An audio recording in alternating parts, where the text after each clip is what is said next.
welcome to an especially rocking edition of Money Rocks. Tonight, I'm honored to be joined by one of the major forces in the American political scene. Former governor and Republican vice presidential candidate Sarah Palin has a unique perspective on how our tax dollars are being used. So let's get right to it. Welcome, Governor Palin. Thanks for joining us. Thank you so much, Eric. I'm glad you had me. All right, listen, this came out today. We found out today that in $13 trillion in debt, there was a day last week. It was the third most expensive day in American history. We spent $166 billion in one single day. Turns out the number 1, 2, and 3 days have been under Mr. Obama's presidency. Can we afford these policies? No, we can't afford these policies. We are certainly on the road towards insolvency, and this is a scary time for our country. It's a scary time for our kids and our grandkids, knowing that we are in this practice of deficit spending and incurring this huge debt. We're going to hand them the bill. It's unfair. It's immoral. We can't afford it. It's like Cavuto says, man, we are in a hole. What these guys need to do, what our president needs to do is drop the shovel, back away, get away from the hole, and quit perpetuating the problem and digging us deeper in. Governor, you can't see it, but we have the U.S. debt clock spinning behind us, $13 trillion. We're going to keep that up there throughout the whole segment, just so you know, for background. All right, so today we heard one of the, Lanny Davis, a gentleman who used to work at the Clinton White House, suggested a 1% transaction tax on every single thing we transact, whether it's purchase, a service, a good, whatever.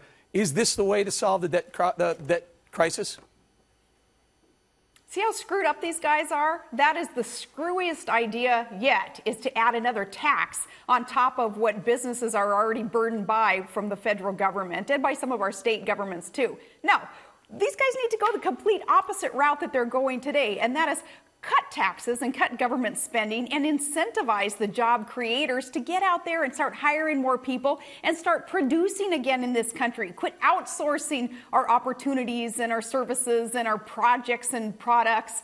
Just do the opposite of what they're thinking of doing now, including increasing a tax. Now, Governor, we were promised no new taxes for the middle class. It was anyone above $250,000 was going to bear the brunt of any new spending and any new taxes. Anyone below was going to not see a new tax. That number came down to 200. When this comes home to roost, will everyone participate in a tax increase? Yeah, remember during the campaign, John McCain tried to get people to pay attention to what Obama was saying, and Joe Biden and others as candidates. They were, they were all over the place, flip-flopping around on that salary cap. First, it was $250. Nobody making more than that would, less than that would see an increase, and then $200,000. And we were warning people that if they couldn't get their stuff together as candidates, then heaven forbid, once they were the administrators, their agenda was going to be really tough to trust. And that wasn't the only broken promise, of course, in the Obama campaign. He hasn't worked in a bipartisan manner at all. He hasn't embraced pro-private sector, pro-business, pro-entrepreneurial spirit values or principles at all. So it doesn't surprise me that now nobody knows what that salary cap will be when we talk about a family making a certain level of income and if their taxes will be increased or not. Yep, everybody's going to be affected because job creators are going to see tax increases. Job creators, then, the employees are going to pass that tax increase on to the consumers. Everybody's going to be affected by this. And Eric, what this is all about is more uncertainty coming from the feds. Business owners need the certainty. Business is risky enough as it is. They don't need, on top of already the burden and kind of the crapshoot that they have to play every day in terms of deciding where to invest their monies. They don't need additional uncertainty coming down from the feds. And the Obama administration is all about uncertainty. Nobody knows if they're coming or going when it comes to business. Governor, you make a great point. Small businesses have held back hiring new employees because they weren't sure where the economy was going, what their tax structure was going to look like, health care, cap and trade. We're going to talk about some of those things. But recently we had some of the heads of business, even big business, even some people on the Obama Economic Advisory Board saying Mr. Obama is against big business and big business is against Mr. Obama if small businesses don't get it and big businesses don't get it. When is the Obama administration going to get it? Very, very tough to answer that one, Eric, because everything indicates that the Obama administration doesn't get it. They don't understand the certainty, the budgeting forecasts and foresight that a business needs in order to reinvest and to ultimately be able to hire more people and produce more goods for the rest of America to consume.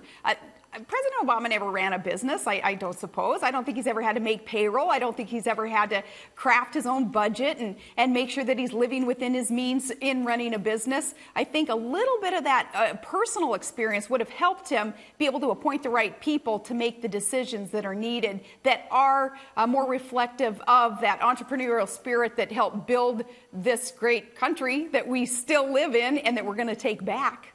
All right, Governor, I want to switch gears a little bit here. Let's talk about it's day 80 and oil continues to flow in the Gulf. Originally where BP told us it was 1,000 barrels a day, it got to 25. Now it could be up to 40,000 barrels or 2 million gallons.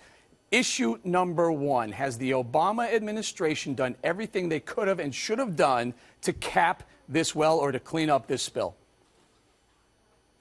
Such a tragedy there going on in the Gulf, and such a tragedy, too, the reaction of the federal government to what BP has engaged in. What BP has engaged in, despite having this astronomical liability exposure, they have been able to define the facts and tell the people some things that now we're finding out weren't entirely true regarding the flow of oil into our environment. That's number one, a tragedy that those numbers weren't verified right off the bat. How could they have been verified, though? The president refused to even meet with the board of directors and the CEO of BP for, how many weeks and weeks on end. He didn't even bother to verify what it was that he was being told. That was a tragedy right there, with the allowance that this industry player had to define facts. Let's remind our viewers what went on. There were days, if not weeks, where the Obama administration was saying, hey, it's BP's spill. It's their problem. We'll take care. It's not our problem right now. They're going to take care of it, until they realized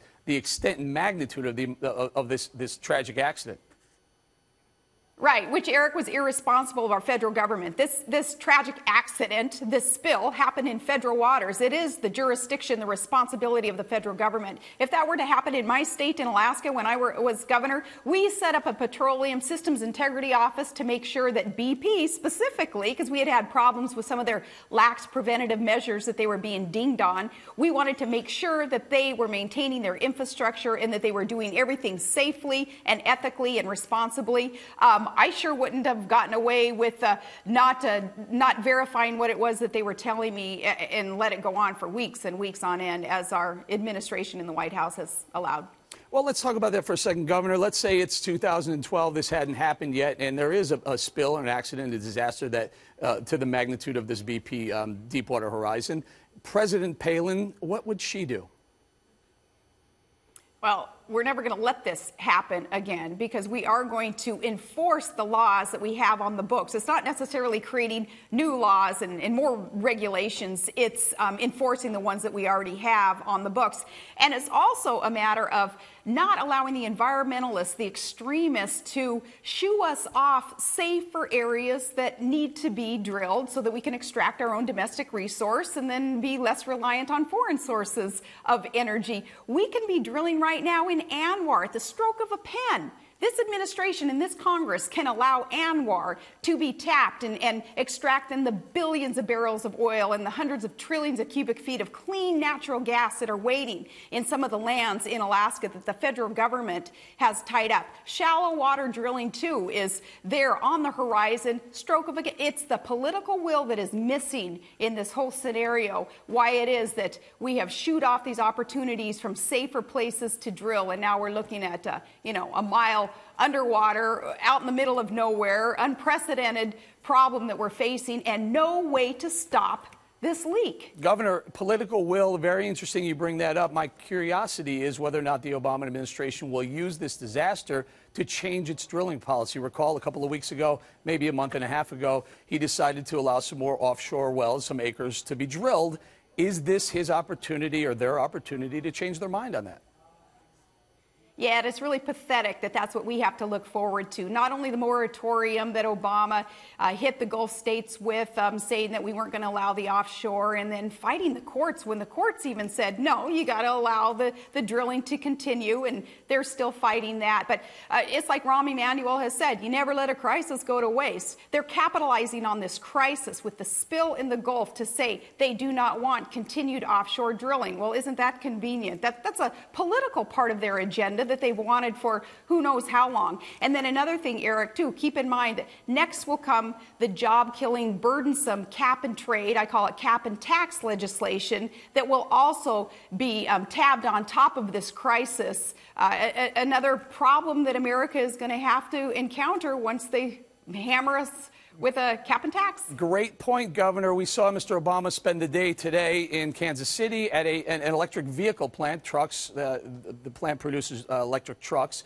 Was that the shot? Was that the opening bell of the round of cap and trade? He got health care. He got stimulus. Now, is cap and trade the next agenda item? That's a great point, Eric, that you're suggesting there is perhaps this is, how the horse is going to get out of the chute, and it's going to be tough to pull this back in. Of course, I look at his visit today to that area as a continuation of that aspect of his agenda to shove down our throats, cap and tax, as he shoved down our throats earlier, Obamacare. And what cap and tax is going to do is adversely impact every segment of our society, of our culture and our economy, because energy, it touches every single thing that we do and that we consume in America. And to have a tax put on energy is going to be extremely, extremely burdensome to our families and our businesses. It's also going to result in the loss of hundreds of thousands of good blue-collar jobs that pay a lot of money and employ a lot of good, hard-working men and women. Governor, shed some light on this. Is there a light at the end of this tunnel? Darn right there's a light at the end of the tunnel, and I can see it from my house, and it's called the midterm elections in November, because we need to slow down this agenda of Obama's and Pelosi's and Reid's. The only way to do that is by hiring people who will cast the votes in Congress to slow down this fundamental transformation of America that is putting us on this path towards energy dependence on foreign countries and insolvency with our own economy. Governor, we're going to thank you very much for joining us. We love having you. Please join us again. Thank you so much. Appreciate you. All right, coming up.